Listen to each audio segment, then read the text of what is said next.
Bienvenue pour cette nouvelle séquence des paroles de la vie éternelle avec Marc Joseph. Nous sommes aujourd'hui le 4 août 2023. Le 4 août 2023, oui, je me répète moi, parce que je vais t'affirmer que ce 4 août 2023, c'est un jour de grâce pour toi, un jour de bénédiction. Parce que Jésus-Christ a promis d'être avec toi pendant ce jour-là. 4 août 2023, jour de grâce et de bénédiction dans la présence permanente de Jésus-Christ dans ta vie. Réalise-les maintenant et n'oublie plus jamais, oui, bon, vous me comprenez, hein? N'oublie jamais que Jésus-Christ est avec toi. Et alors, s'il est avec toi, pas de panique. Le plus fort est de ton côté, le plus grand est de ton côté, le plus puissant, le plus aimant est de ton côté. Pour dire que, quels que soient les événements de cette journée, si tu as la certitude que Jésus t'accompagne, le découragement ne va jamais envahir ton cœur, envahir ta vie. La panique ne va jamais envahir ton cœur. Jésus est avec toi.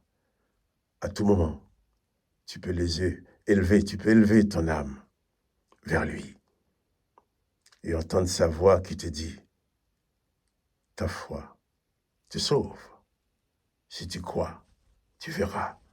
Nous allons lire la suite de ces merveilleux passages du Nouveau Testament dans Marc chapitre 11, qui nous parle de l'entrée de Jésus, l'entrée royale de Jésus à Jérusalem. Nous avons vu que Jésus avait envoyé chercher un ânon. Le propriétaire de l'ânon, sans aucune réticence, a donné son ânon au Seigneur. Les disciples ont mis leurs vêtements sous le dos de l'ânon pour que Jésus s'assoie sous leurs vêtements, pour entrer. Et les gens qui criaient, béni soit le roi qui vient, Hosanna, dans les lieux très hauts, sauvez-nous, dans les lieux très hauts. Marc chapitre 11, au verset 11. Jésus entra à Jérusalem dans le temple. Quand il y eut tout considéré, comme il était déjà tard, il s'en alla à Béthanie avec les 12. Jésus entra à Jérusalem dans le temple. Une fois qu'il était accueilli comme roi, il est entré dans le temple. Et quand il eut tout considéré, comme il était déjà tard, il s'en alla à Béthanie avec les 12. Le lendemain, après qu'il fut sorti de Béthanie, Jésus eut faim. Apercevant de loin un figuier qui avait des feuilles, il alla voir s'il y trouvait quelque chose. Et s'en étant approché, il ne trouva que des feuilles, car ce n'était pas la saison des figues. Prenant alors la parole, il lui dit que jamais personne ne mange de ton fruit. Et ses disciples l'entendirent. Il arrivait à Jérusalem, et Jésus entra dans le temple, se mit à chasser ceux qui vendaient, ceux qui achetaient dans le temple. Il renversait la table des changeurs et les sièges des vendeurs, des pigeons, et il ne laissait personne transporter aucun objet à travers le temple. Et il enseignait et disait, n'est-il pas écrit que ma maison sera une maison de prière pour toutes les nations? Mais vous en avez fait une caverne de voleurs. Voilà. Le texte nous dit, Jésus en tant que roi entre à Jérusalem et rentre dans le temple. Il a pris le temps de tout considérer, de voir ce qui se passe dans ce temple. Après, il est retourné à Béthanie. Et il revient le lendemain. Bien entendu, il y a ce passage où Jésus s'approche du figuier. Je pense qu'on va revenir là-dessus une autre fois. Et Jésus s'approche du figuier. Il n'y a pas de figue. Il dit bien que ce n'était pas la saison. Et Jésus va dire à ce figuier que jamais personne ne mange de ton fruit. On peut se dire, ben, si ce n'était pas la saison, c'est normal que le figuier n'ait pas de fruits.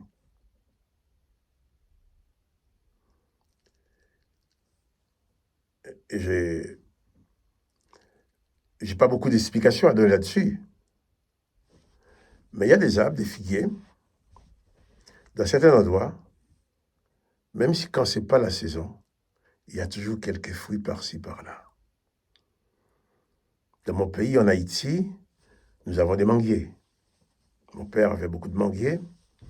À la saison de mangue, il y a beaucoup de mangues.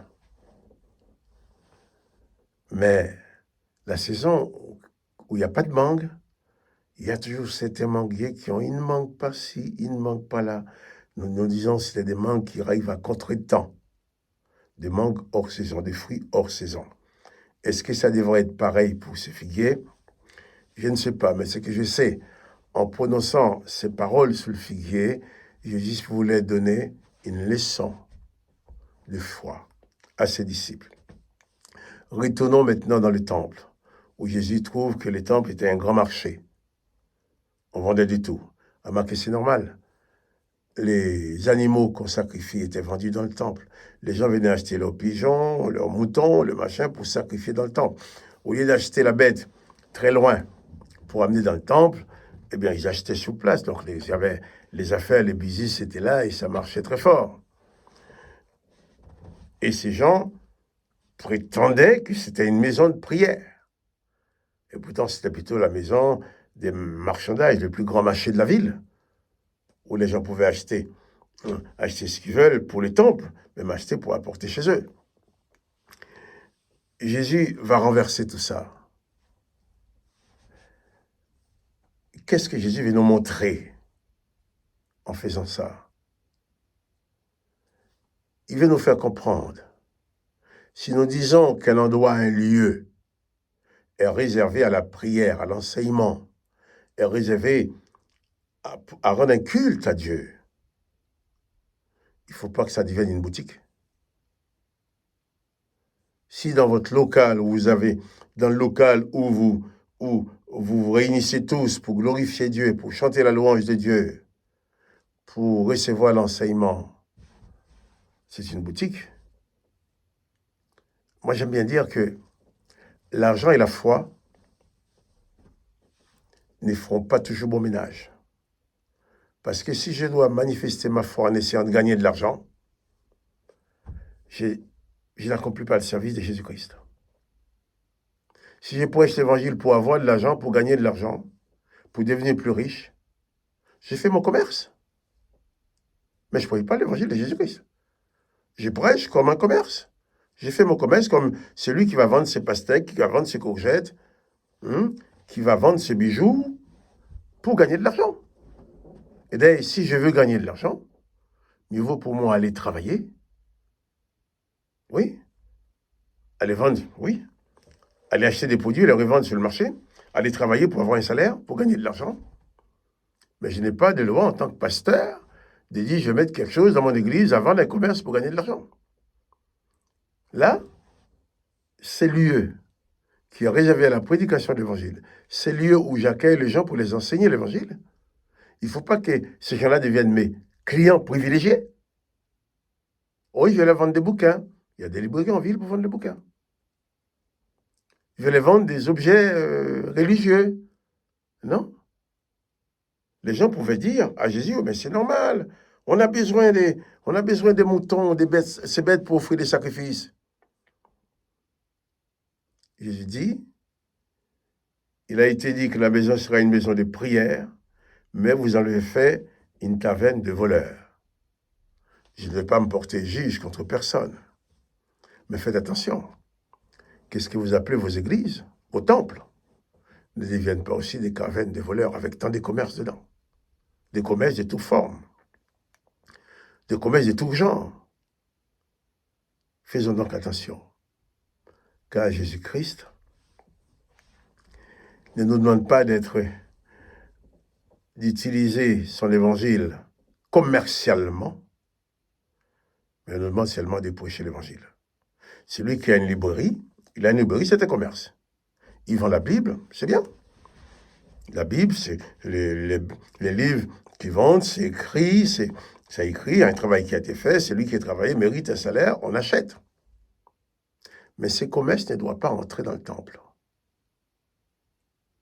Et je vais même plus loin. L'apôtre Paul va dire, va écrire, ne savez-vous pas que votre corps est le temple du Saint-Esprit? Si mon corps est le temple de Dieu, je dois faire attention à ne pas faire entrer dans mon corps des commerces qui n'ont aucun rapport avec l'Évangile. Je dois travailler pour gagner ma vie. Mais je ne dois pas gagner ma vie n'importe comment. Je ne dois pas faire n'importe quoi. Je dois respecter ce corps qui est le temple du Saint-Esprit. Si je rentre dans ta vie aujourd'hui, peut-être tu vas trouver bien beaucoup de choses qui vont balayer, comme il a fait dans le temple.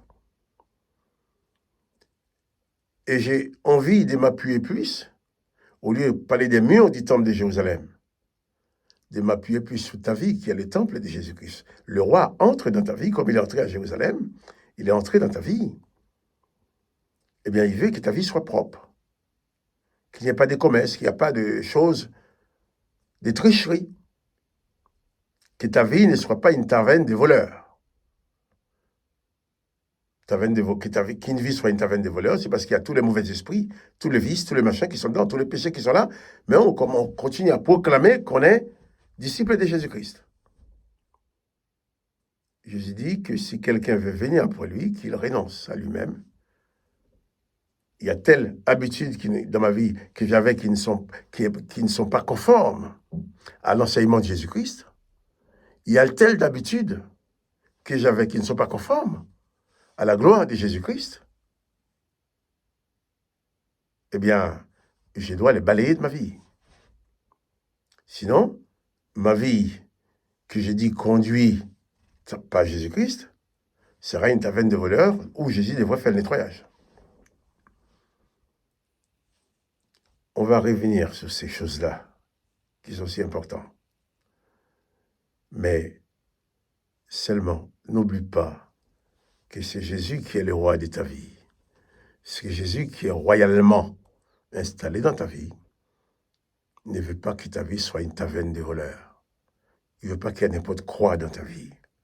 Ta vie doit être consacrée à lui.